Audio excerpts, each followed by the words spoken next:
Protests flare across the US over police killing of African Americans. Mass protests over police killings of African Americans have spread to cities across the US hours after the white Minneapolis police officer who placed his knee into George Floyd's neck as he begged for air was arrested and charged with murder. Thousands of protesters marched on Friday night through downtown Minneapolis, Minnesota's largest city, defying at 8 p.m. curfew imposed by the mayor to try to stem the rallies. About 500 demonstrators clashed Friday evening with riot police outside the burned 3rd Precinct police station that protesters had set on fire the previous night. Pain and anger over the death of Floyd has unleashed 4 nights of violent protests. The renewed protests come the same day Officer Derek Chauvin, 44, was charged with third-degree murder and second-degree manslaughter.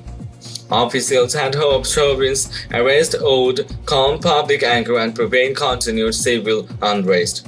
Large demonstrations were also held on Friday in several cities across the U.S., including New York, Atlanta, Detroit, Denver, Houston, and Washington, D.C.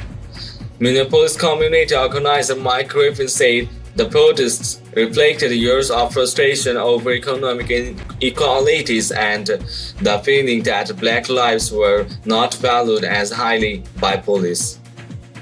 He said anger has been building since 2015 fatal shooting by Minneapolis police of 24-year-old Jamar Clark and the 2016 killing of Philando Castile, a 32-year-old black man shot by Minnesota police during a traffic stop. Minnesota Governor Tim Walz declared a state of emergency on Thursday and called in the state's National Guard.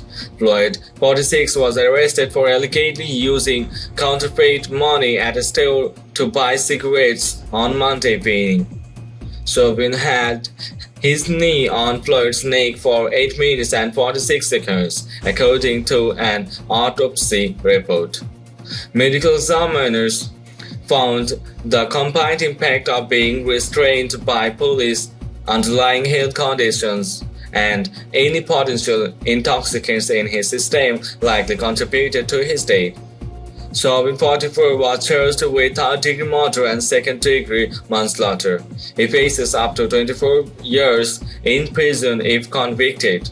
Floyd's brutal killing was reminiscent of the killing of Eric Garner, an African-American who died in New York City in 2014 after being held in a chokehold by a white police officer, despite repeatedly telling officers, "I can't breathe."